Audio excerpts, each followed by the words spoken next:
অল্প করে নাড়াচ্ছি, আবার একটু যোগ করলাম। দেখতে পাচ্ছ সলিউশনের কালারটা কিন্তু ধীরে ধীরে ধীরে ধীরে চেঞ্জ হয়ে যাচ্ছে, ইয়েলো টাইপের হয়ে যাচ্ছে। এবার আমরা লাস্টেরটাই যোগ করছি এবং একটু করে নাড়ালাম, আবার একটু যোগ করছি। দেখতে পাচ্ছ এটাও কিন্তু একটু হালকা লাইট ইয়েলো হয়ে গেছে। এটা যদিও একটু পরে আরও চেঞ্জ হয়ে যাবে, তোমরা দেখো ইয়েলো কালারটা আস্তে আস্তে ডিসঅ্যাপিয়ার করে যাচ্ছে, চলে যাচ্ছে। তাহলে এবার এই যে জিনিসটা পড়ে রইল, এই সলিউশনটাকে আমরা অন্য একটা এক্সপেরিমেন্টের কাজে লাগাবো। তার জন্য আমি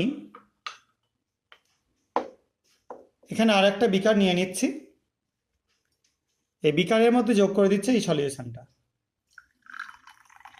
দেখো কিরকম কালার হয়ে গেল, পুরো কফির মতো কালার হয়ে গেল।